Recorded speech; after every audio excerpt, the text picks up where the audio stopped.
Shalom saudara, Natal merupakan sebuah perayaan yang sangat dinantikan oleh banyak orang Kristen. Di banyak tempat, Natal biasanya dirayakan bersama-sama dengan sukacita dan dalam persekutuan yang hangat bersama keluarga, kerabat, dan sahabat. Kebiasaan merayakan Natal dalam kebersamaan dengan keluarga tidak terlepas dari tradisi orang-orang Yahudi untuk berkumpul dan makan bersama dengan keluarga dalam merayakan hari-hari besar. Injil Lukas menceritakan kelahiran Yesus Kristus di Betlehem. Bersamaan dengan peristiwa sensus yang diadakan oleh Kekaisaran Romawi, pada waktu itu semua keluarga dalam jajahan Kekaisaran Romawi harus berkumpul di kota leluhur mereka. Yusuf dan Maria yang berasal dari keturunan Daud harus pergi ke kota Daud yang bernama Betlehem. Meskipun pertemuan ini didorong oleh kewajiban dari pemerintahan Romawi, hal ini menjadi tonggak sejarah dalam merayakan Natal, di mana keluarga-keluarga berkumpul dari berbagai daerah dan perantauan. Kelahiran Yesus Kristus sendiri dirayakan oleh orang-orang dari berbagai latar belakang dan status sosial. Kelompok yang pertama itu adalah kelompok gembala. Mereka ini mewakili orang Yahudi. Mereka orang yang sederhana dalam hal ekonomi maupun kepandaian. Kelompok yang kedua itu adalah orang Majus dari timur. Mereka ini mewakili orang yang bukan Yahudi. Mereka orang pandai dan orang kaya. Nah, dua kelompok ini datang kepada Tuhan Yesus untuk menyembahnya. Dari hal-hal tersebut, kita dapat melihat bahwa Natal berbicara mengenai persekutuan, persatuan, dan juga penyatuan keluarga. Perayaan Natal sendiri mencerminkan nilai-nilai kekristenan. Di antaranya, yang pertama keluarga. Dalam kitab Kejadian, tergambarkan dengan jelas bahwa keluarga adalah sebuah lembaga yang secara khusus diciptakan langsung oleh Tuhan.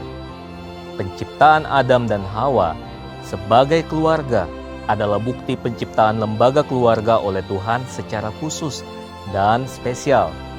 Yang kedua, persekutuan. Persekutuan perlu diusahakan dan diberikan prioritas dalam keluarga. Yang ketiga, memberi dan saling berbagi. Natal mengingatkan kita akan kerelaan dalam memberi tanpa mengharapkan balasan, seperti yang diajarkan oleh Allah sendiri. Ia mengaruniakan anaknya yang tunggal supaya manusia yang percaya kepadanya dapat memperoleh hidup yang kekal. Tercatat di dalam Yohanes 3 ayatnya yang ke-16. Demikian juga kehidupan orang Kristen, mencerminkan apa yang sudah diteladankan oleh Allah sendiri untuk memiliki kerelaan dalam memberi dan berbagi kepada orang lain. Yang keempat, kerelaan untuk saling memaafkan dan komitmen bersama untuk memulihkan hubungan. Dalam sebuah hubungan, pastilah terjadi kata-kata yang menyakitkan, tingkah laku yang merugikan, prinsip yang berbeda, bahkan keadaan pun dapat membuat hubungan menjadi dingin. Untuk mengatasi itu semua, berbagai pihak harus memiliki kerelaan untuk saling memaafkan, bahkan menerima kelebihan dan kekurangan dari setiap anggota keluarga.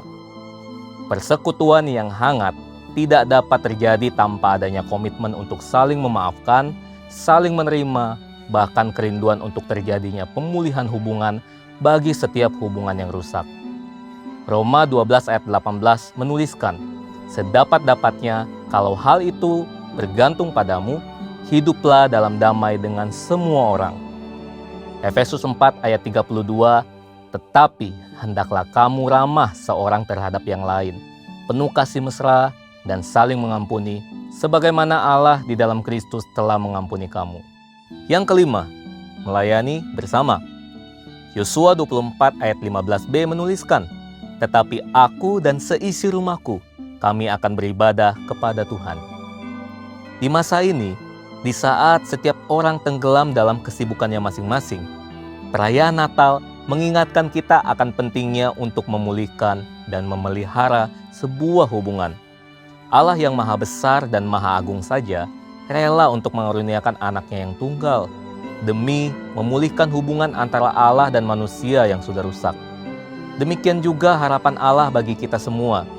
Setelah hubungan vertikal dengan Allah dipulihkan, hubungan horizontal kita pun dengan sesama, dengan keluarga, kerabat, dan sahabat pun dipulihkan. Tugas utama kita adalah menyelesaikan amanat agung Tuhan Yesus. Tugas besar ini hanya bisa kita lakukan kalau kita sebagai anggota tubuh Kristus mau bersatu dengan rendah hati. Dengan kasih dan cinta seperti yang telah Tuhan Yesus ajarkan, kita mampu bekerja bersama untuk mewujudkannya. Saudara, untuk penjelasan lebih lengkap dari tim teologi kami, silakan untuk membuka link yang ada di atas atau scan QR Code yang tersedia. Merry Christmas everyone and Happy Holiday. Tuhan Yesus memberkati.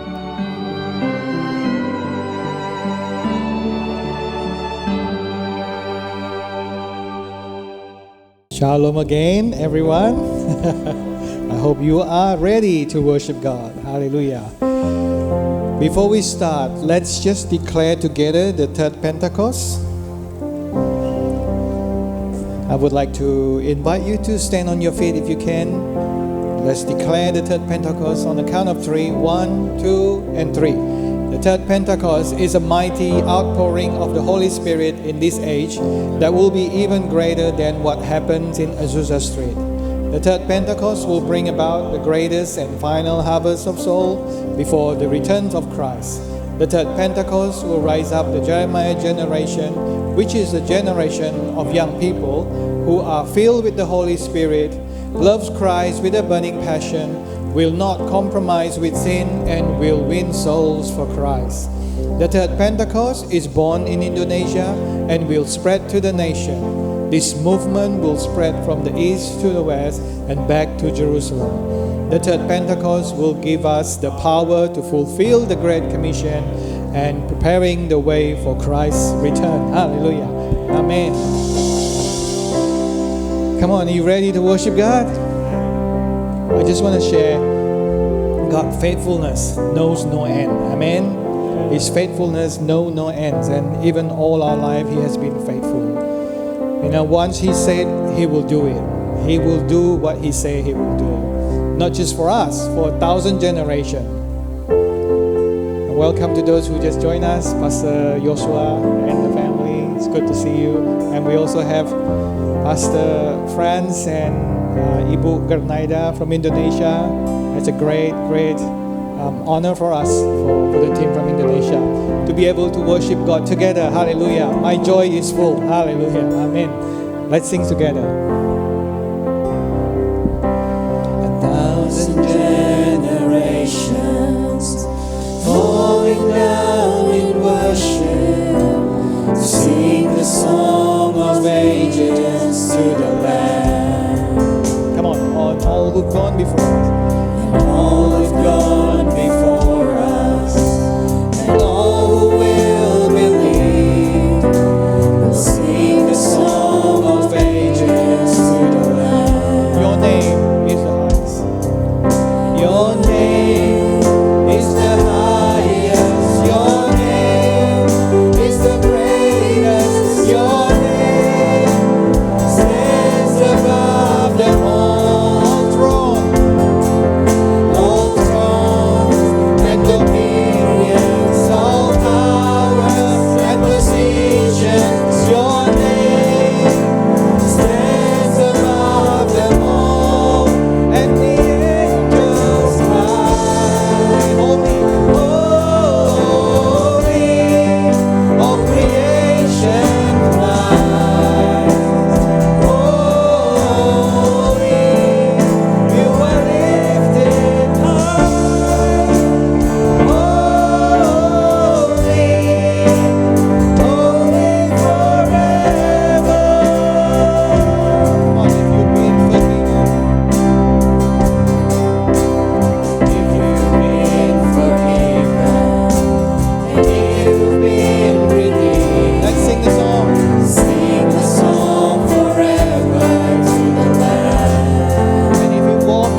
is for our God. Hallelujah.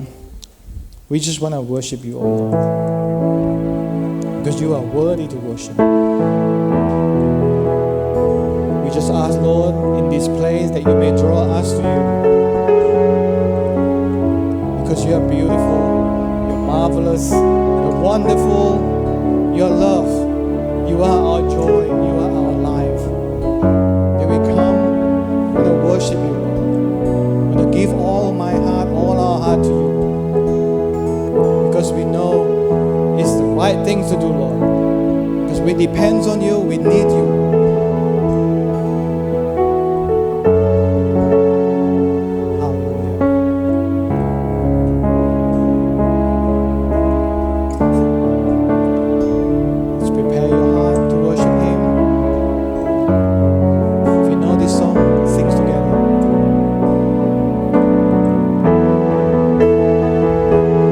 Beautiful,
fragrance offering to you. Father, you see all our heart. You see our singing, you hear our singing, even though it's out of tune, but we know it's a beautiful effort. Father, we pray that you will open all our heart, you'll anoint us, and anoint pastor friends who will deliver your message, Lord. Bless your humble servant, anoint him, and the word that comes out of his mouth is the word of God. We glorify you. Thank you, Father. Thank you for your presence. Thank you for everything you do in our life. We glorify your name. We lift your name up high. We worship you. We praise you. You deserve all our praises. You deserve all our worship. Hallelujah. Thank you, Lord. Thank you.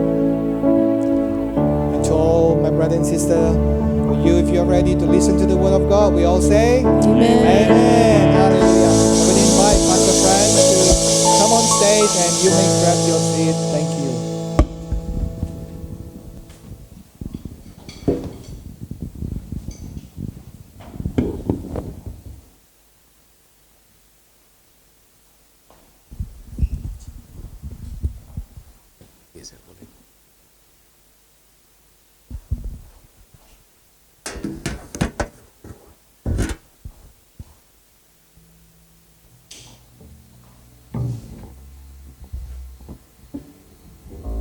Shalom. Mohon maaf saya khotbah dalam bahasa Indonesia. Semua bisa bahasa Indonesia? Puji Tuhan. I'm sorry, I will have to deliver the message in Indonesia. Does everybody understand Indonesia? Oke, Okay.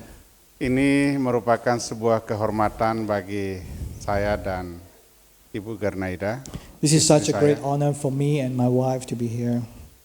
boleh menikmati ibadah bersama We may dengan enjoy, we may celebrate, we may together worship dengan saudara-saudara sekalian yang ada di Gold Coast ini. with all the brothers and sisters on the Gold Coast.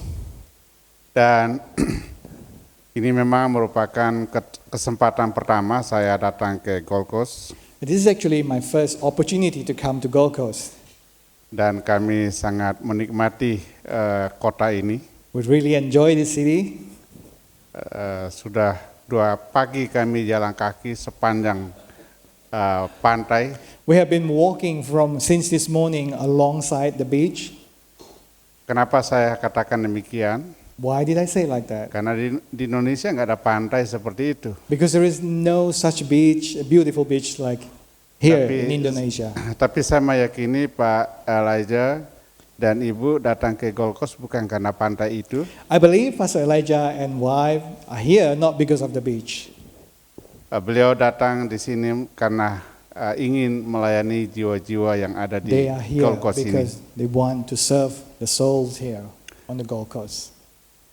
Kemarin Pak Elijah berkata pada saya, Yesterday, Pastor Elijah told me, Pastor Franz bisa khotbah more than 50 minutes, Pastor Fran, would you be able to share a message more than 15 minutes? ya, dan bisa juga 1 jam, 2 jam kata beliau.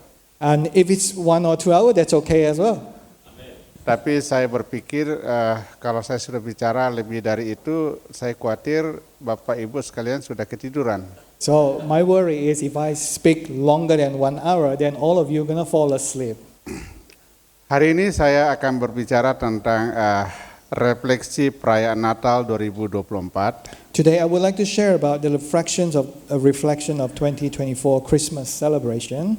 Ketika kita bicara perayaan Natal itu berarti kita bicara kelahiran Yesus Kristus. So when we are discussing about the Christmas celebration, we are actually discussing the birth of Jesus Christ. Saya ingin membacakan satu perikop dari Matius pasal 1 ayat 18 sampai 25.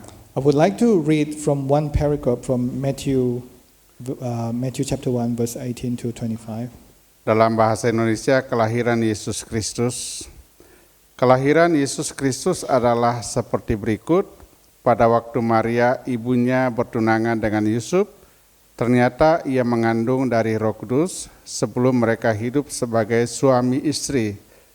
karena Yusuf suaminya seorang yang tulus hati dan tidak mau mencemarkan nama istrinya di muka umum, ia bermaksud menceraikannya dengan diam-diam.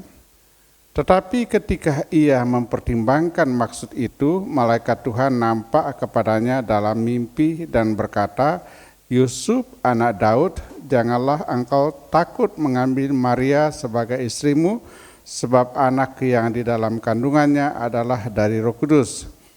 Ia akan melahirkan anak laki-laki dan engkau akan menamakan dia Yesus, karena dialah yang akan menyelamatkan umatnya dari dosa mereka. Hal itu terjadi supaya genaplah yang difirmankan Tuhan oleh Nabi, sesungguhnya anak darah itu akan mengandung dan melahirkan seorang anak laki-laki, dan mereka akan menamakan dia Immanuel, yang berarti Allah menyertai kita. Sesudah bangun dari tidurnya, Yusuf berbuat seperti yang diperintahkan malaikat Tuhan itu kepadanya.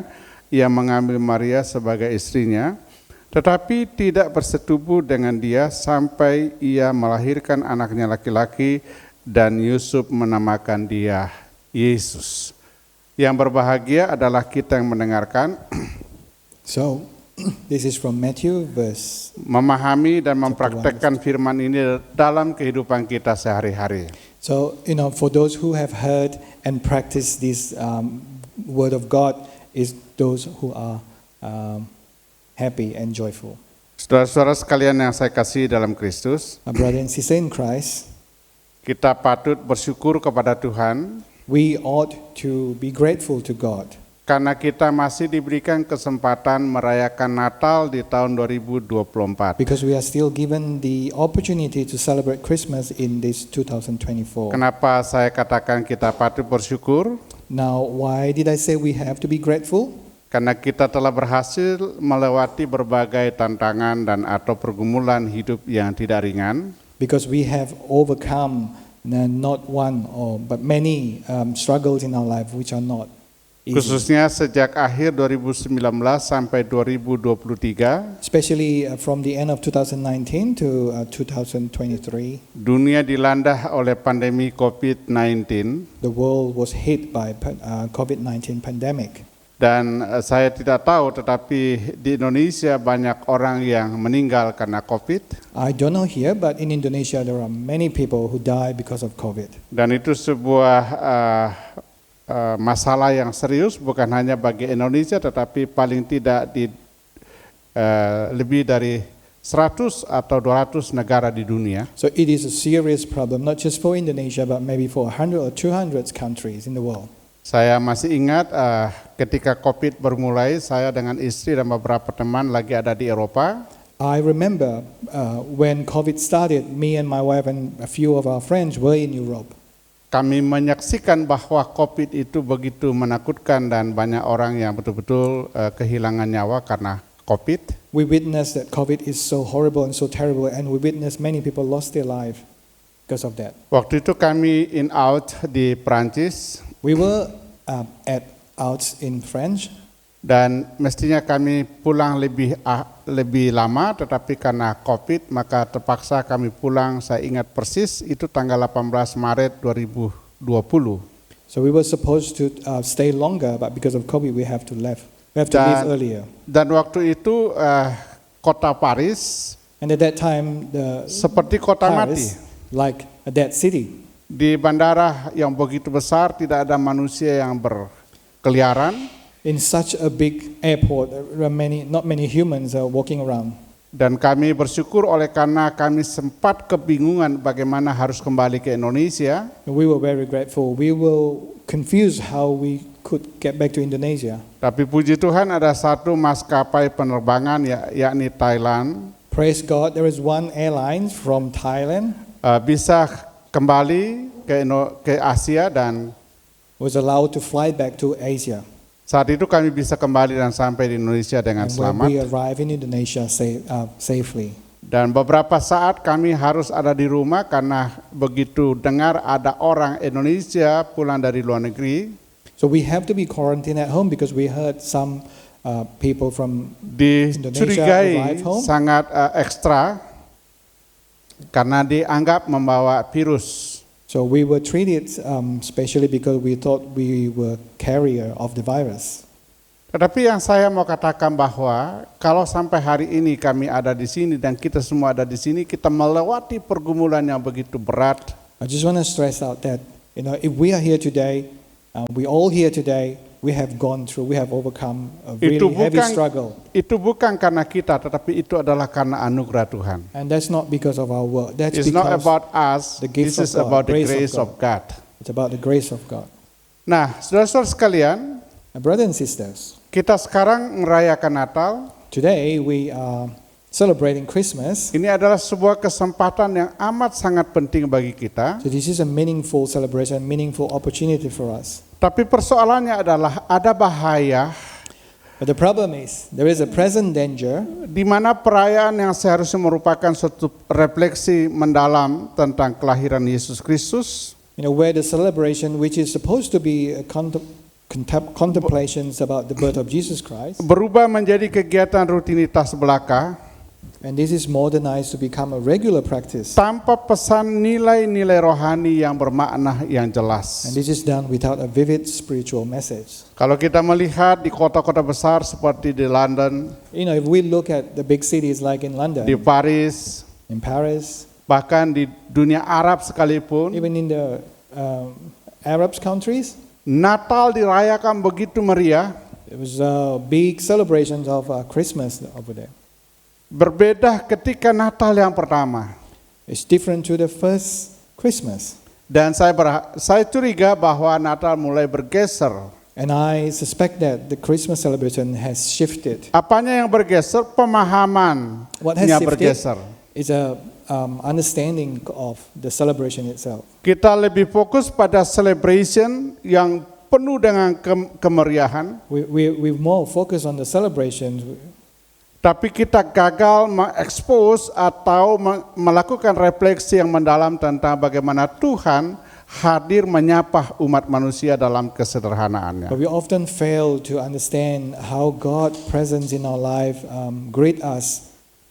Dan kalau kita membaca Matius pasal 1 tadi, And if we read Matthew chapter 1, maka kita menyaksikan bahwa ternyata we can observe that as a matter of Yesus fact, lahir di kota kecil di Bethlehem. Jesus was born in a small town in Bethlehem. Bahkan dia lahir dalam sebuah kandang domba, And even more, he was born in a sheep pen. sebuah tempat yang tidak begitu terhormat bagi orang yang sehebat seperti Yesus Kristus. Yeah, it's compared to him, it's a disrespectful place.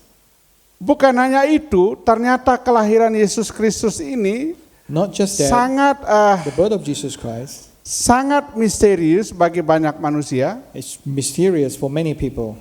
Kenapa? Oleh karena Why? It's Ibu because Yesus mengandung bukan hasil persetubuhan antara seorang laki-laki dengan perempuan, Jesus' mother was conceived not because of sexual intercourse. itulah sebabnya Yusuf saat itu diam-diam mau menceraikan atau berpisah dengan Maria, And that's the reason Joseph wanted to divorce him secretly. karena dia berpikir jangan sampai tunangannya itu menjadi malu dan dia sendiri juga tentu menjadi malu. And what he think is he doesn't want his fiancée to be embarrassed or ashamed, and he himself will be ashamed. Karena peristiwa yang terjadi dengan Maria, ibu Yesus, di mana dia hamil atau mengandung tanpa pernikahan. Because what happened to Maria, his fiancée, was she conceived without marriage. Tapi Outside kemudian of marriage. malaikat datang kepada Yusuf dan berkata, jangan engkau menceraikan itu tunanganmu atau Maria. But then the angel appeared to Joseph and said, "Don't divorce her, Karena sesungguhnya janin yang ada di dalam kandungan Maria itu because the baby in the womb itu bukan pekerjaan manusia, tetapi itu adalah pekerjaan daripada Roh Kudus. is not the work of man, but it's the work of the Holy Spirit." Saudara-saudara sekalian, Brothers and sisters, kita perlu memahami tradisi Yahudi tentang pernikahan. let's try to understand Jewish traditions about marriage. Bagi masyarakat Yahudi pada saat itu, For Jewish hamil people at tanpa that time, suami di zaman Maria itu akan dihukum mati. so pregnancy outside of marriage in the time of Maria would result in a death Itulah penalty. hukum yang berlaku bagi masyarakat Yahudi. That's the law that applied to Jewish people at that time. Itu yang dikemukakan dalam Ulangan pasal 22, 23 sampai 24. So that was mentioned in Kalau ada seorang wanita hamil tanpa pernikahan yang sah, if there is a woman who's pregnant outside of a marriage, maka dia akan dihukum mati. they will be sentenced to that.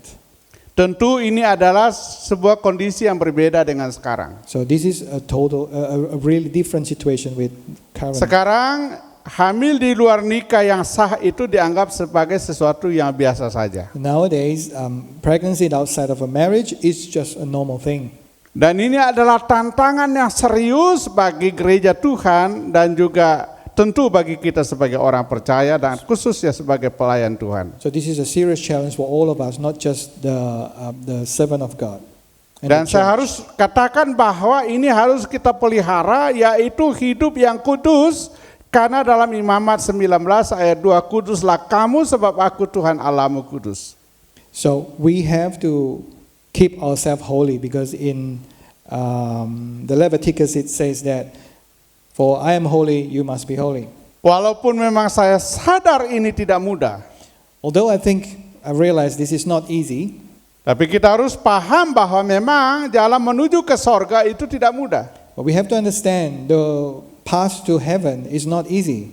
Tapi kita bisa melewati oleh karena ditopang oleh anugerah Tuhan. We can do that. We can achieve that because of the grace of God.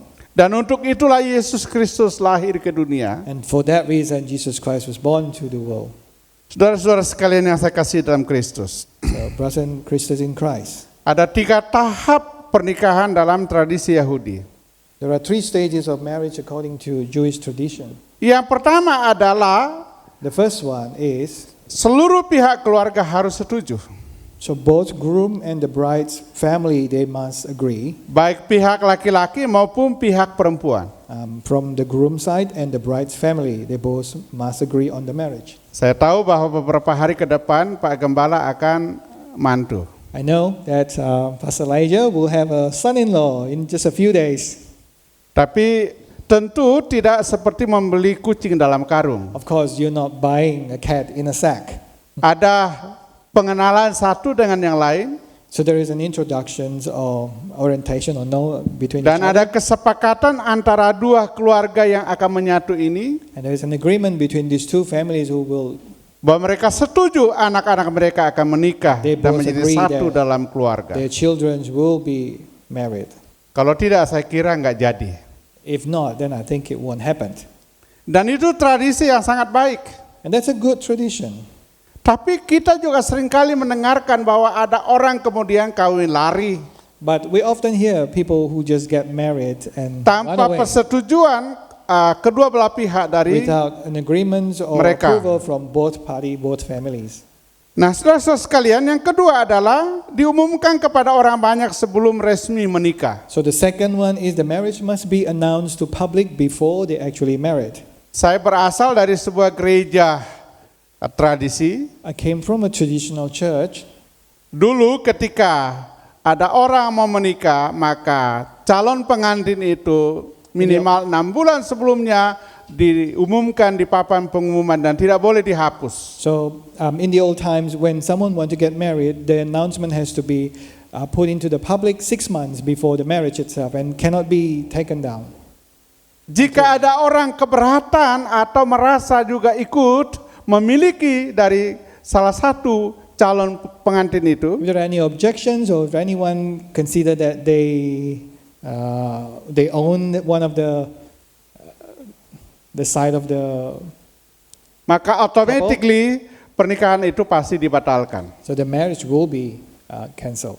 Jadi ada pengumuman, jadi disampaikan kepada banyak orang So there is an announcement that to be published for bahwa everyone. si A dan si B akan menikah, dan jikalau ada yang keberatan maka pernikahannya tentu tidak boleh dilangsungkan. So if so A and B will get married. If there is any objection, then the marriage cannot be continued. Itu artinya bahwa pernikahan itu adalah sesuatu yang sakral dan cocok dengan firman Allah sebenarnya. So that means that the marriage is a sacred thing, which according to Bible and the Word of God.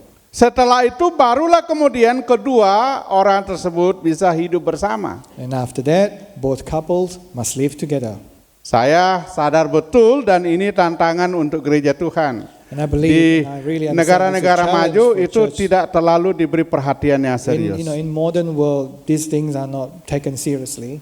Dan bukan rahasia lagi, seringkali sudah ada living together sebelum didoakan di gereja. So it's not a public secret that a lot of time people are cohabitating before even blessed by the church.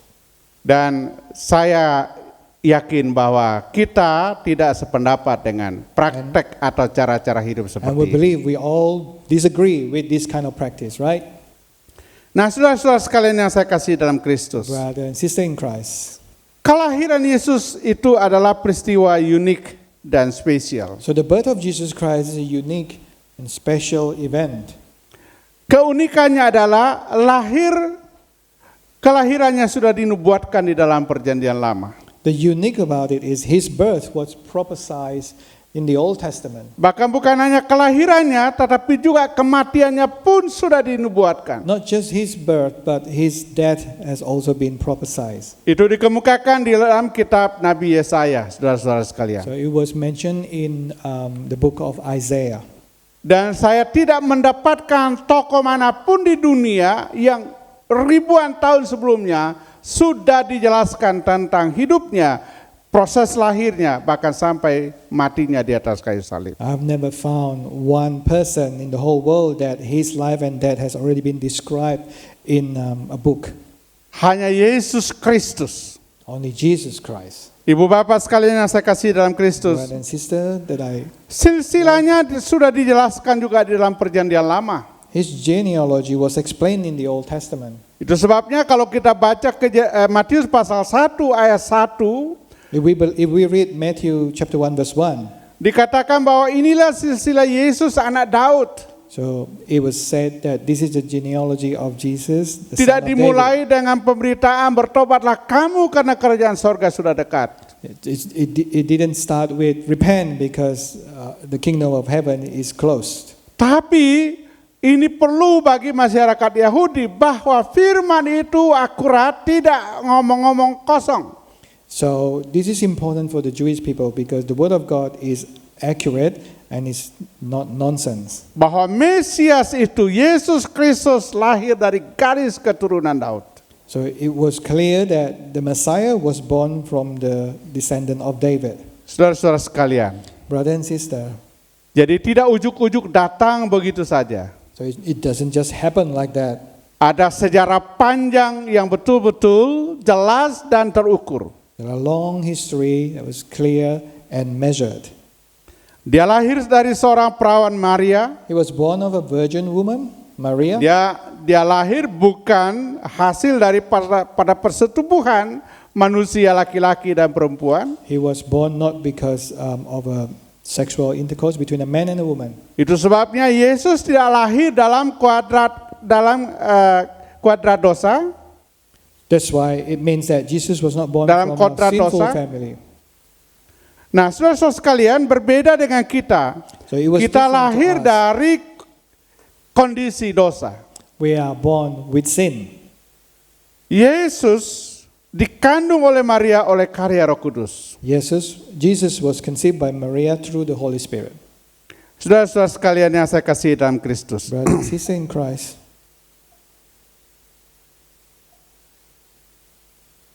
Next. Ibu bapak sekalian, Brother and sisters, saya akan mau menjelaskan tentang I would like to explain about apa sebenarnya yang hendak dirayakan dalam momen Natal 2024 so what ini. is supposed to be celebrated during Christmas 2024. Yang pertama, So the first one is merayakan anugerah keselamatan dari Allah kepada umat manusia. so we are celebrating the gift of salvation from God to mankind. Jadi ketika kita menyaksikan perayaan Natal yang begitu meriah, So when we are witnessing a very cheerful and joyful Christmas celebration, khususnya di kota-kota besar di dunia, especially in the large cities all over the world, seperti yang saya sebutkan tadi, di Eropa, di Asia, bahkan di Indonesia. as I mentioned before, in Europe, in Asia, and even in Indonesia, Dan saya khawatir bahwa kita kemudian hanya larut di dalam perayaan yang begitu meriah itu tadi. and sometimes I worry that we were sucked into just the celebration, Dan kita lupa pada esensi kelahiran Yesus yang sebenarnya. and we forget the essence of the birth of Jesus Christ. Dan saya ingin mengatakan bahwa merayakan Natal itu adalah merayakan anugerah keselamatan Allah bagi kita umat manusia. And I just would like to stress again that celebrating Christmas is celebrating the gift of salvation from God to mankind. Ibu bapak sekalian, dalam ayat yang ke-21, Brother and sister, in verse 21, Matthew chapter 1, dikatakan, ia akan melahirkan anak laki-laki dan engkau akan menamakan dia Yesus karena dialah yang akan menyelamatkan umatnya dari dosa mereka. she will give birth to a son, and you are to give him the name Jesus, because he will save his people from their sins. Karena dialah, Yesuslah yang akan menyelamatkan kita dari dosa Because of him, because Jesus who will save us from all our sins. Kenapa? Karena semua manusia telah berdosa dan kehilangan kemuliaan Allah. Why? Because all human have sinned and fall short of the glory of God. Dan kita harus ingat bahwa upah dosa adalah maut, We have to remember that the wages of sin is death. tetapi karunia Allah ialah hidup yang kekal di dalam Kristus Yesus Tuhan kita. But the gift of God is eternal life in Christ Jesus our Lord. Dan saya merasa bahwa inilah momen-momen yang amat sangat berharga dalam hidup manusia. And I feel that this is the precious moment in our life. Saya menganggap bahwa merayakan anugerah keselamatan itu jauh lebih penting daripada merayakan hari lahir kita. I believe celebrating the gift of salvation is way more important than just the celebration. Karena kalau kita merayakan hari lahir kita, we If have we to know that celebrate our there is birthday, time to come and there is time to go. Nah, karena itu saudara-saudara sekalian, and because of that, brothers and sisters, saya mau mengatakan bahwa I would like to merayakan Natal itu adalah peristiwa yang amat sangat fundamental dalam hidup kita. I would like to say that celebrating Christmas is a fundamental thing in our life. Karena merayakan Natal itu artinya merayakan kehidupan. Because celebrating Christmas is celebrating the life. Alkitab mengatakan, The Bible said, karena begitu besar kasih Allah akan dunia ini, for God so loved the world sehingga ia mengaruniakan anaknya yang tunggal, that he gave his one and only son, supaya setiap orang yang percaya kepadanya tidak binasa, that whoever believes in him shall not perish, melainkan beroleh hidup yang kekal. but have eternal life.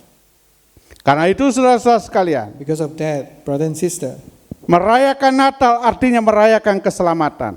so celebrating Christmas means celebrating your salvation. Merayakan keselamatan itu artinya merayakan kehidupan yang kekal selama-lamanya. And that also means you're celebrating the eternal life forever. Dan itu hanya ada dalam Yesus Kristus Tuhan dan Juru Selamat kita satu-satunya. And that only is found in Jesus Christ, our Lord and Savior. I would like to say, He is the one and the only. Nah, karena itu, And because of that, dalam 1 Yohanes 5 ayat 12, in the 1 John, barang siapa memiliki anak yang memiliki hidup. whoever have a son who have life. Barang siapa tidak memiliki anak, ia tidak memiliki hidup. Whoever doesn't have son, they don't have life. Karena itu saudara-saudara sekalian, And because of that, brother and sister, marilah kita rayakan keselamatan itu. let's celebrate that salvation, Bukan hanya pada hari Natal, not just during the Christmas, bukan hanya pada hari Minggu, not just on Sunday, bukan hanya setiap hari, but every day, tapi setiap saat. but every time, every moment. Kita mengatakan, terima kasih Tuhan, We said, thank you God, karena Engkau telah menyelamatkan saya. because you have saved me. Saya ngerti saat ini I understand from this time bahwa hidup ini bukan karena saya, Because this life is not because Hidup of me. ini semata-mata karena anugerah Tuhan. This life is only Keselamatan because of your kita nggak grace. bisa kerjakan dengan kekuatan kita sendiri. We cannot work our salvation. Kita tidak diselamatkan karena kita berbuat baik. We cannot be saved because we do good things. Tapi kita diselamatkan oleh karena anugerah Allah melalui putranya yang tunggal Tuhan kita Yesus We are saved Kristus. because of the grace of God through His Son, Jesus Christ, our Lord and Karena Savior. itu saudara-saudara sekalian, Because of that, our brother and sister, tidak ada sukacita yang melebihi sukacita karena kita yakin there are kita no sudah joy diselamatkan. comparable to this joy. Yang kedua, Second, merayakan pemulihan hubungan antara manusia dengan Allah. so this is a celebration of the restoration of the relationship between God and mankind. Saudara-saudara sekalian yang saya kasih dalam Kristus, Brothers and sisters in Christ, sejak manusia jatuh ke dalam dosa, since man fell into sin, maka relasi atau hubungan kita dengan Sang Hidup, Bapa di sorga, and our relationship with the living God is terputus karena dosa. severed because of our sin. Sehingga tidak ada lagi relasi antara kita dengan Allah. And then there is no more relation between us and our God. Dalam konteks itulah Yesus perlu lahir di dunia ini. In that context, Jesus need to be born into this world. Saudara-saudara sekalian, di dalam 2 Korintus pasal 5 ayat 17 dan 18, 19. In the 2 Corinthians 5, 18 to 19, Khusus dalam ayat yang ke-17 dikatakan, especially in the verse 17, it said, jadi siapa yang ada dalam Kristus, ia adalah ciptaan baru, yang lama sudah berlalu dan sesungguhnya yang baru sudah datang. whoever in Christ, they are new creation. The old has gone, the new has been born. Karena itu ibu bapak sekalian, Because saya of the percaya brothers and kita sisters. adalah orang-orang yang telah diciptakan baru. I believe that we all are new creations. Dan itu bukan pekerjaan manusia, That's not because of the work of man, bukan pekerjaan ilmu pengetahuan, not the work of science, bukan juga dengan kecerdasan buatan not because of the artificial atau intelligence, artificial intelligence. Tetapi itu adalah karya Allah That's the melalui work of Yesus God Kristus. through Jesus Christ. Saudara-saudara sekalian, Brothers and sisters, dalam ayat 18 dan 19 saya bacakan demikian. in the Dan verse semuanya 18, ini dari Allah yang dengan perantaraan Kristus telah mendamaikan kita dengan dirinya.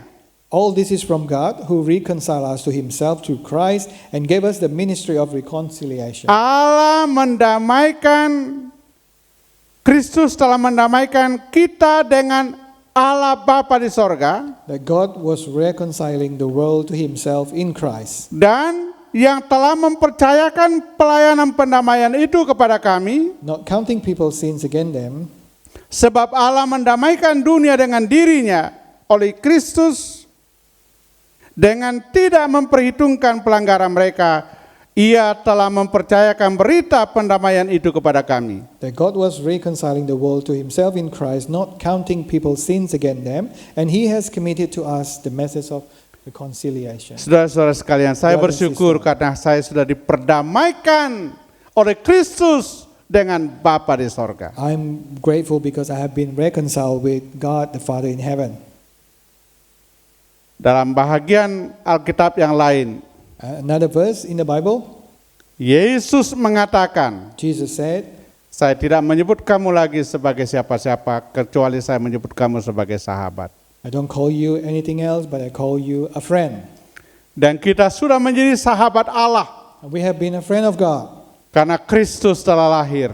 because Christ is born. Di dalam kondisi kesederhanaan di kandang hina, di kandang domba. In the simplicity of his birth in the sheep pen, Saya sangat yakin bahwa tidak ada di antara kita lahir di kandang domba. I believe 100% that none of us were born Kita in semua pasti a lahir sheep pen. minimal di puskesmas dan atau di rumah sakit. We at least were born in hospital or maybe in a clinic. Tapi Yesus Kristus menyapa umat manusia dengan hadir dalam kesederhanaannya yang sedemikian rupa itu. But Jesus Christ, he greeted us in his simplicity as a human.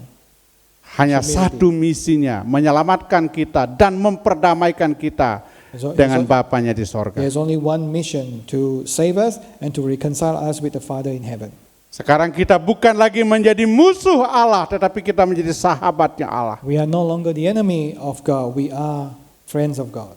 Dan kapan saja kita bisa datang menghadap Dia. Anytime we can come to God. 24 hours, 24 jam. 24 hours.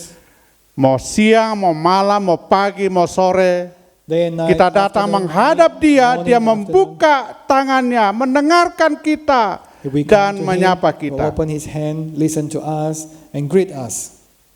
Dia paling mengenal kedalaman isi hati kita. He knows the depth of our heart. Seringkali kita sudah merasa kesepian, Most of the time we feel lonely, tetapi kita bersyukur. but we are grateful. Tuhan mengerti betul seluruh keberadaan kita. God really understands our whole being. Dalam 1 Timotius 2 ayat 5, In 1 Timothy 2 verse 5, karena Allah itu Esa dan Esa pula Dia yang menjadi pengantara antara Allah dan manusia, yaitu manusia Kristus Yesus. for there is one God and one mediator between God and mankind, the man Christ Jesus. Ibu bapak, di situ ada tulisan mengantara, itu salah ketik. There is a writing in there. Itu artinya pengantara. There's a typo in there. It means a mediator. Dan kita bersyukur bahwa hari ini And we are grateful because today, atau saat ini or at this moment, Yesus ada di sebelah kanan Bapa di sorga. Jesus is sit in the right hand of the God Almighty. Menjadi pengantara yang abadi, yang kekal antara kita dengan Bapa di sorga. And He is the eternal mediator between God and mankind. Seringkali kita sudah kehabisan bahasa untuk menjelaskan pergumulan hidup You know, kita. most of the time we run out of word to explain this relationship. Tapi kemudian Yesus Kristus melalui pekerjaan Roh Kudus But then Jesus, through the work of the Holy Spirit, menyempurnakan seluruh keluhan-keluhan kita kepada Bapa di sorga. make perfect all our worry and Dan ini yang saya harus katakan kita rayakan. this is the thing that we have to celebrate. yakni merayakan pemulihan hubungan Actually, we celebrate the restorations of the antara relationship kita dengan Bapa di between sorga. us and God in heaven. Kita bisa betul-betul melakukan apa yang disebut dengan perjumpaan secara pribadi dengan Bapa di We can sorga. really experience this personal encounter with God. Karena ini adalah kebaikan Allah, This is the goodness of God. maka kita harus rayakan setiap hari. That's why we want to celebrate this every day. Terima kasih ya Bapa di sorga, Thank you, Father in heaven, karena putramu yang tunggal Tuhan kami Yesus for your Kristus. only Son, our God, our Lord and Savior, Jesus Kami Christ. bisa bersekutu dengan Bapa di sorga, We can have an intimate relationship with you lintas waktu, lintas ruang, through time, dan through sebagainya. space. Yang terakhir, The last one, merayakan Natal itu artinya merayakan penyertaan Tuhan atas umat kesayangannya. so it's celebrating God's presence for His beloved people.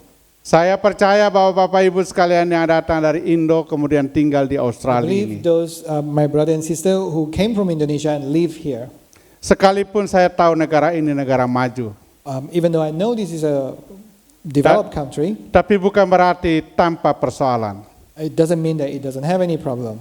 Sebab saya meyakini bahwa sepanjang kita masih menginjakkan kaki di atas muka bumi, I believe as long as we still stand on this world, kita tinggal di negara manapun, wherever we live, any country we live, the problem still there. Persoalan masih ada di situ. the problem still exists. Dan saya kira ketika persoalan itu hadir dalam hidup ini, When the problem show itself into your life, ada banyak kali kita merasa tidak berdaya. many times we are hopeless and helpless. Dan kita harus memahami limitasi kehidupan We kita. have to understand the limitation of our life. Kita itu limited We are limited, dan Allah itu unlimited. and God is unlimited. Itu sebabnya kita butuh Tuhan hadir dalam hidup kita ini. That's why we need God's presence in our life. Dan saya bersyukur And I am grateful. dalam bacaan kita tadi ayat 23 dikatakan demikian. Sesungguhnya anak darah itu akan mengandung dan melahirkan seorang anak laki-laki. And verse, Dan mereka akan menamakan dia Immanuel, yang berarti Allah menyertai kita. verse 23 said, the virgin will conceive and give birth to a son, and they will call him Emmanuel, which means God with us. Dan saya tahu saudara-saudara sekalian, And I believe, brothers and sisters, kita butuh Tuhan menyertai kita dalam hidup ini. we need God's presence in our life.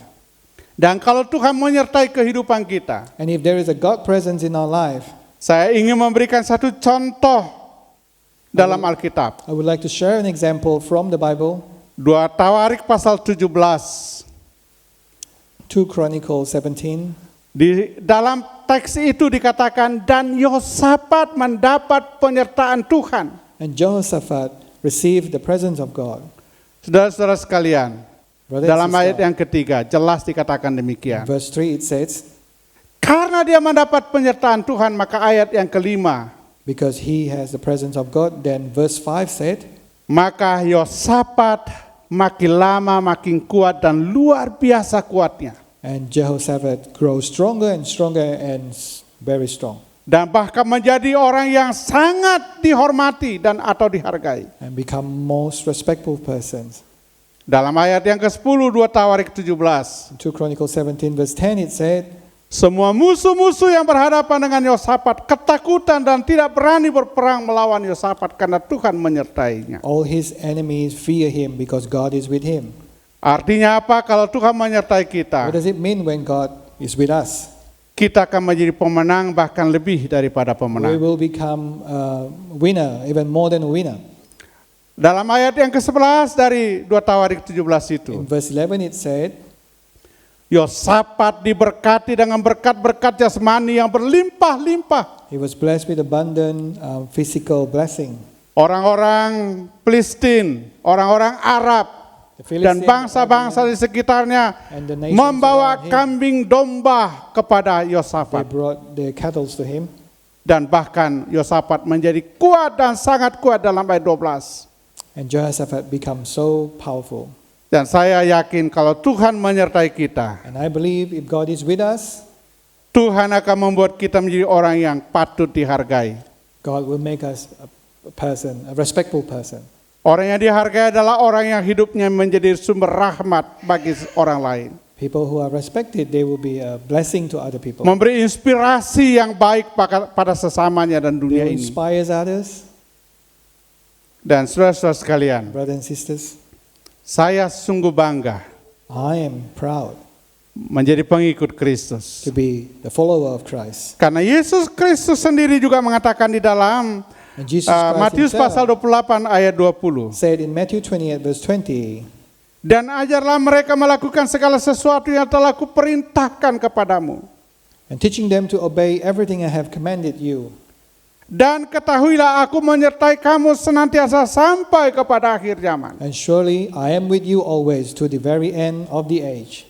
Merayakan Natal itu artinya kita merayakan penyertaan Tuhan atas hidup kita. Celebrating Christmas means celebrating God's presence. Sehingga saya yakin Always dimanapun Tuhan mengutus kita, Tuhan hadir menyertai kita. And I believe wherever He sends us, He is there with us. Dan Tuhan yang membuat kita berhasil. And God who will make us successful. Tapi Tuhan membuat kita berhasil supaya kita juga menjadi berkat buat orang lain. God make us successful so we can be blessing for others. Karena janji Tuhan itu selalu melekat dengan tanggung jawab. Because God promised will come together with the responsibility. Tuhan menyelamatkan kita. God save us. Tuhan menyertai dan memberkati kita. God is with us and bless us.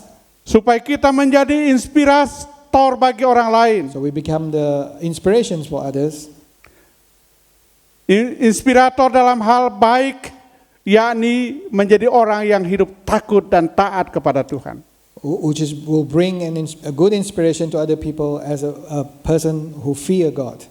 Tapi saya perlu jelaskan bahwa harus seimbang antara hak dan kewajiban. So I have to explain the balance between right and responsibility. Alkitab dalam Matius pasal 28 tadi, dan ajarlah mereka melakukan segala sesuatu yang telah kuperintahkan kepadamu. In verse 20 it said, "And teach them to obey everything I have commanded you." Apa yang Tuhan perintahkan supaya kita saling mengasihi satu dengan yang lain. What did God command for us so that we love each other? Itulah yang kemudian ditekankan oleh penulis Injil Yohanes 13 ayat 34. That was stressed by the writer of the book of John. Alkitab mengatakan, aku memberikan perintah baru kepada kamu. The Bible says, "I give you a new commandment." Apa itu perintah baru? What is the new commandment? Perintah baru adalah saling mengasihi satu dengan yang lain. The new commandment is love each other. Dan kalau kita melakukan itu dengan sungguh-sungguh dalam hidup ini, And if we carry out that commandment seriously in our life, maka hak kita mendapatkan penyertaan Tuhan yang sempurna. then we have the right to receive the perfect Saudara-saudara sekalian, dalam person of cerita God in our life. perjalanan hidup orang Israel, So when we look at the life of the Jewish ketika people, umat itu taat kepada Tuhan, when the people obey God, maka berkat-berkat Tuhan nyata dalam hidup mereka. and the blessing from God is real and vivid in their life. Kemenangan adalah pengalaman konkret dari hidup mereka. Their victory is a concrete experience in their life. Berkat-berkat kehidupan jasmani mereka alami. A physical blessing, they experience that. Tapi ketika mereka meninggalkan Tuhan, But when they turn away from God, maka mereka mengalami kekalahan, dipukul mundur oleh musuh-musuh mereka, they experience defeat and being blown by their enemies, sampai pada titik nol yang sangat mengerikan. even to the lowest point of their life. Kenapa saudara-saudara sekalian? Why is that, brothers and sisters? Karena mereka tidak taat kepada Tuhan. Because they disobey God. Maka mari kita seimbang dalam hidup ini. Let's balance. Kita Let's rindu balance in our Tuhan life. menyertai kita. We long for God's presence in our life. Tapi Tuhan juga mau supaya kita obey terhadap firman-Nya. But God also wants us to obey His word. Saudara-saudara sekalian, Brother and sister, bagaimana respon kita? how should we respond? Yang pertama, The first one, kita harus memegang teguh, memelihara dan merawat keselamatan yang telah kita terima melalui Kristus. so we can respond by upholding, maintaining, and cultivating the salvation that we have received through Christ Jesus. Keselamatan itu mahal. Salvation is expensive. Jangan sampai kita kehilangan keselamatan itu. Don't lose it. Yang kedua, Second, bangun dan tingkatkan kualitas relasi vertikal dan horizontal. build and improve the quality of our vertical and horizontal relationship. Vertikal itu artinya dengan Allah, The vertical relationship is with the living God, horizontal itu artinya dengan sesama. and then with our neighbors is the horizontal Kalau relationship. kita menggunakan aksesoris salib, If we use the cross as the symbol, itu jelas ada garis vertikal dan ada garis horizontal. so you know there is a vertical and there's a. Relasi kita dengan Tuhan harus oke. So our relationship with God must be good, Relasi kita dengan sesama kita, dengan siapa saja juga harus oke. and our relationship with our neighbors and everyone. Sekalipun itu kita berbeda aliran, berbeda keyakinan, berbeda status sosial, tapi itu tidak menjadi penghambat bagi kita untuk membangun relasi yang baik dengan Even sesama. though we have different social, different religion, we have to build a good relationship with others. Dan yang terakhir, And the last one, jangan pernah takut dalam menggumuli realitas hidup kita, never be afraid to struggle with the karena problem kita in our tidak life, sendirian. because we are not alone. Allah setia menyertai kita. God is faithful and He is with us. Bahkan kasih setia Tuhan tidak pernah berkesudahan. Even God's mercy endure forever. Itulah yang membuat saya terus bergairah hidup dalam This is what makes me most excited in my melaksanakan life. tugas sebagai seorang pendidik. Carry out my responsibility as a teacher. Tapi pada sisi lain saya juga seorang penginjil.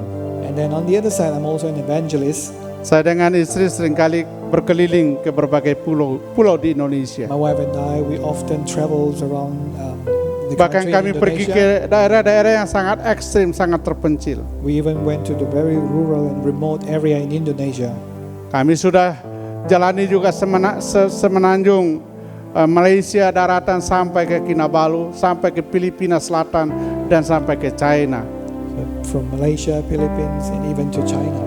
Bukan traveling biasa, Not just a regular travel, tapi kami pergi dan memberitakan Injil. but we go and we spread the gospel.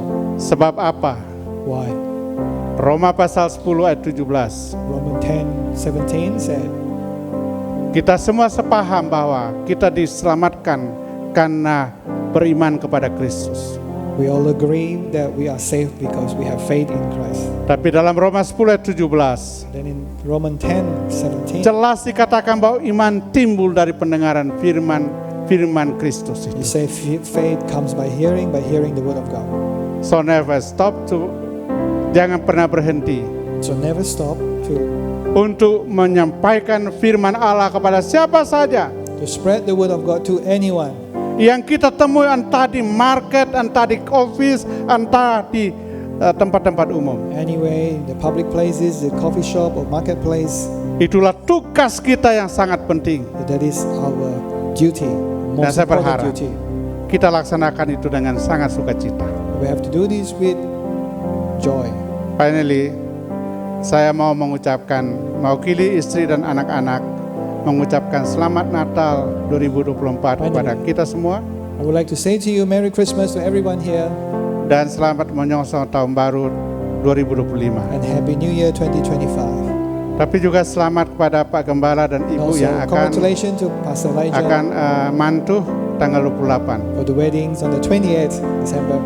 Doa kami perjalanan Bapak besok ke Indonesia dilindungi dan dipelihara, diberkati oleh I Tuhan. pray God bless you. You have a safe journey back to Indonesia. God bless you all.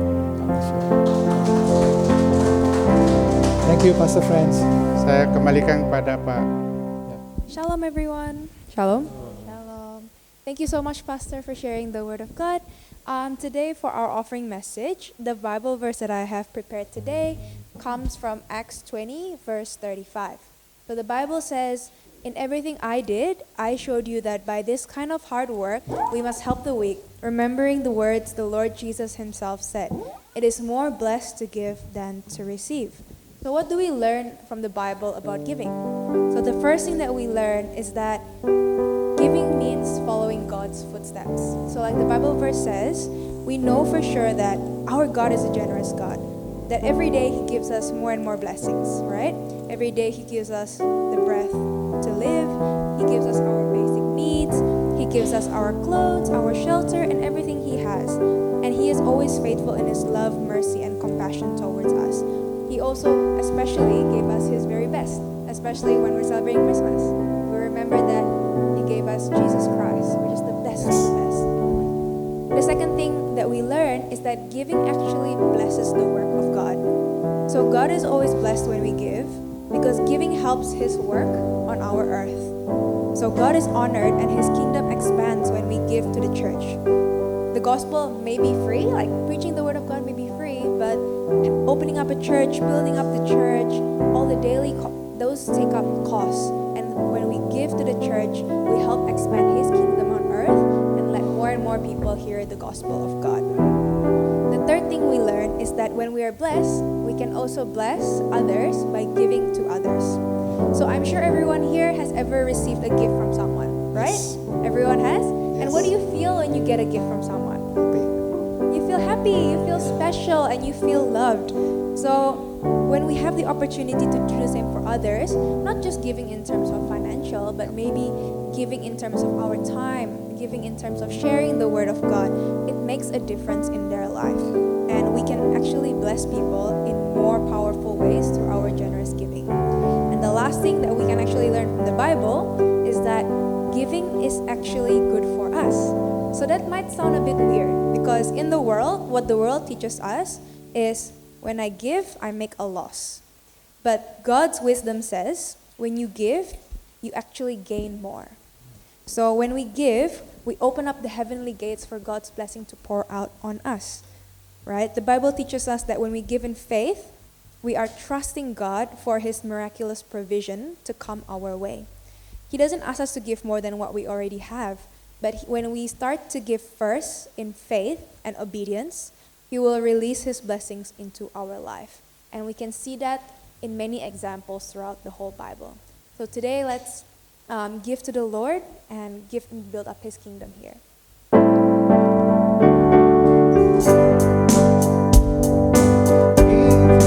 It will come back to you. Good measure, pressed down, shaken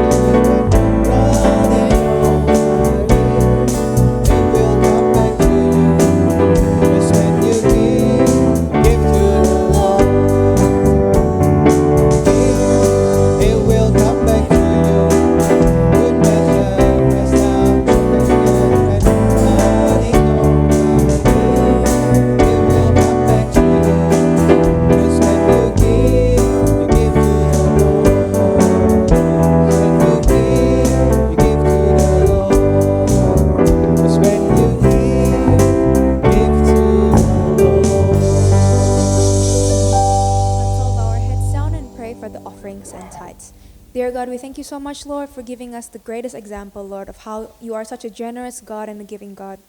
We thank you, Lord, for all that you've given us throughout this whole year in 2024, Lord. We thank you, Lord, that as we step into 2025, we know, Lord, that you will continue to be faithful, that you'll continue to be generous in each and every one of our lives, God. We pray, Lord, that we can give back to your church, Lord, give back to your mission, Lord, and your great commission, God. We pray for all the offerings and tithes that have been given today, God. We pray for every faithful and cheerful giver in this place, God. And we pray, Lord, that you continue to bless their lives abundantly, Lord, and that these funds can be used to continue to expand your church here in Gold Coast, Lord. Thank you so much, Lord. In Jesus' name we pray. Amen. Amen. Thank you, Audrey. I would like to invite you to stand up and join us in our intercessions. I would like to invite Sister Sister Priska, my apology, to lead us in the intercession. Let's join together our hearts for the intercession. Thank you, Father, for the opportunity today to come together to lift up our praise and worship to you. For you are worthy to receive all honor and glory and praise. Lord Jesus, we long to delight more in you, looking more into your word of truth that has been preached by Pastor Franz. We pray for God's love, favor, wisdom, and strength for Pastor Franz in shepherding God's people. Increase the Holy Spirit's anointing upon Pastor Franz, bringing Jesus' encounter to anyone he ministers, Father. Bless Pastor Franz with good health and your divine peace, that in all things he does prosper. We thank you, Lord Jesus, for the congregations of GBI Miracle Service Gold Coast, every family and individual in this house of God. We all are precious in your sight.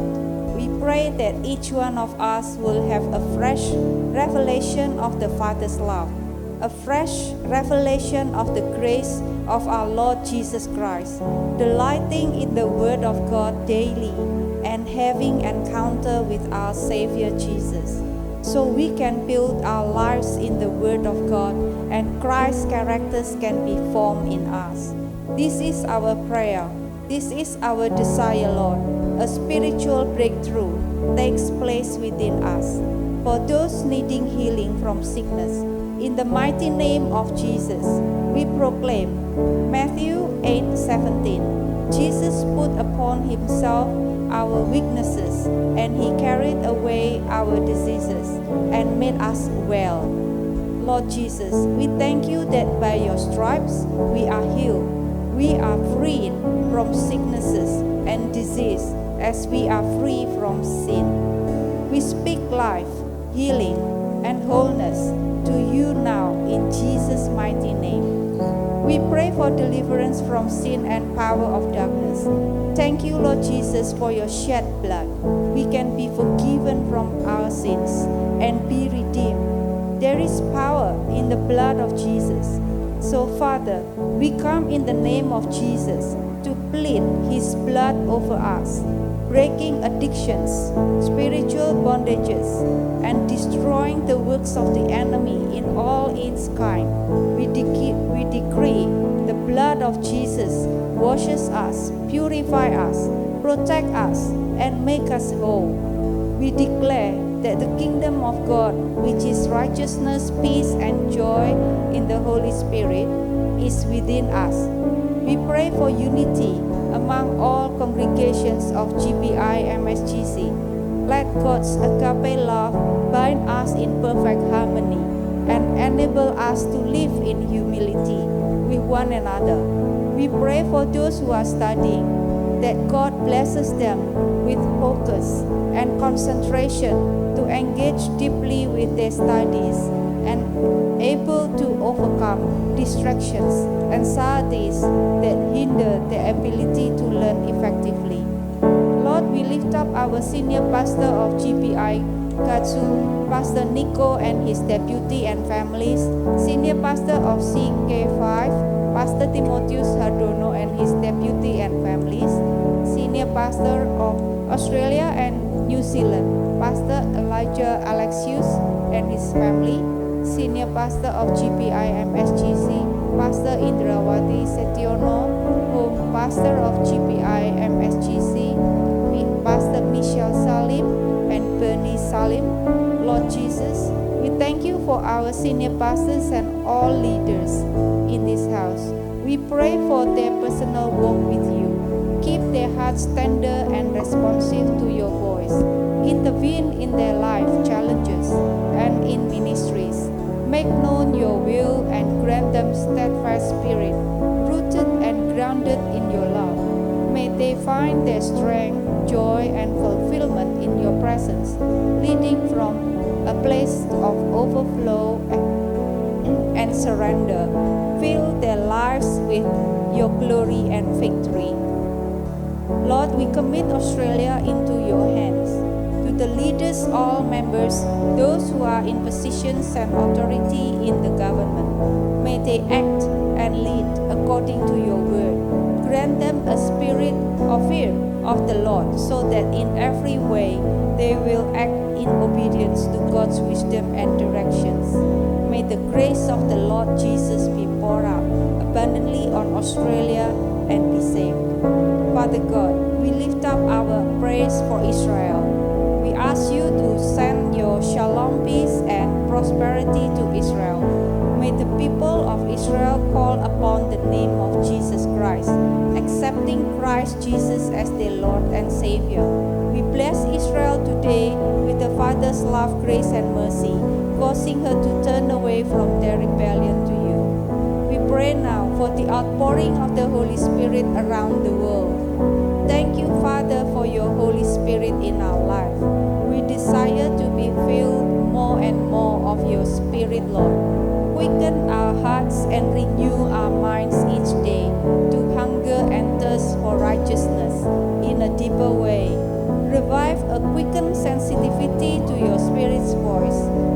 Revive the joy of our salvation as we rediscover the wonders of your love and grace that will benefit our sanctification process on earth now. Holy Spirit, baptize us afresh with your reviving power to be bold witnesses for Christ. We place this praise in the name of Jesus, our faithful Savior. Amen. Thank you, Sister Priska. And before we conclude our service, let's declare the word of God with faith. And the word of God is true, and yes and amen. Let's start with a count of 3. 1, 2, 3. Whoever dwells in the shelter of the Most High will rest in the shadow of the Almighty. I will say of the Lord, He is my refuge and my fortress, my God in whom I trust. Surely He will save you from the foulest snare and from the deadly pestilence. He will cover you with His feathers, and under His wings you will find refuge. His faithfulness will be your shield and rampart. You will not fear the terror of night, nor the arrow that flies by day, nor the pestilence that stalks in the darkness, nor the plague that destroys at midday. 1,000 may fall at your side, 10,000 at your right hand, but it will not come near you. You will only observe with your eyes and see the punishment of the wicked. If you say, the Lord is my refuge, and you make the Most High your dwelling, no harm will overtake you, no disaster will come near your tent. For He will command His angels concerning you to guard you in all your ways. They will lift you up in their hands, so that you will not strike your foot against a stone. You will tread the lion and the cobra. You will trample the great lion and the serpent.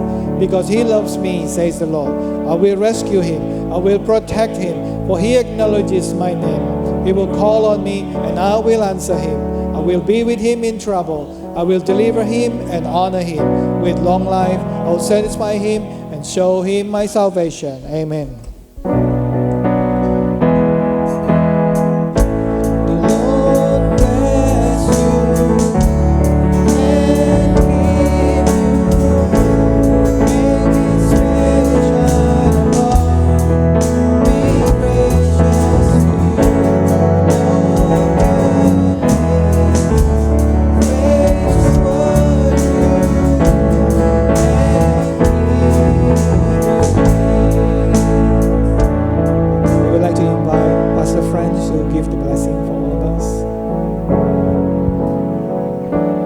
Saudara-saudara sekalian, arahkan hati kepada Tuhan. Brother and sister, let's just direct our focus to God. Kuna pulanglah ke tempat masing-masing Go home to your place dengan membawa damai sejahtera dari Allah Bapa di sorga. with peace from the Lord Father in Kasih heaven, sayang yang sempurna di dalam Yesus Kristus and the grace from Christ Jesus, dan persekutuan dengan kuat kuasa Roh Kudus menyertai kita sekalian. and the fellowship with the Holy Spirit be with us Mulai hari ini from today sampai Tuhan datang pada kali yang kedua. until He returns again.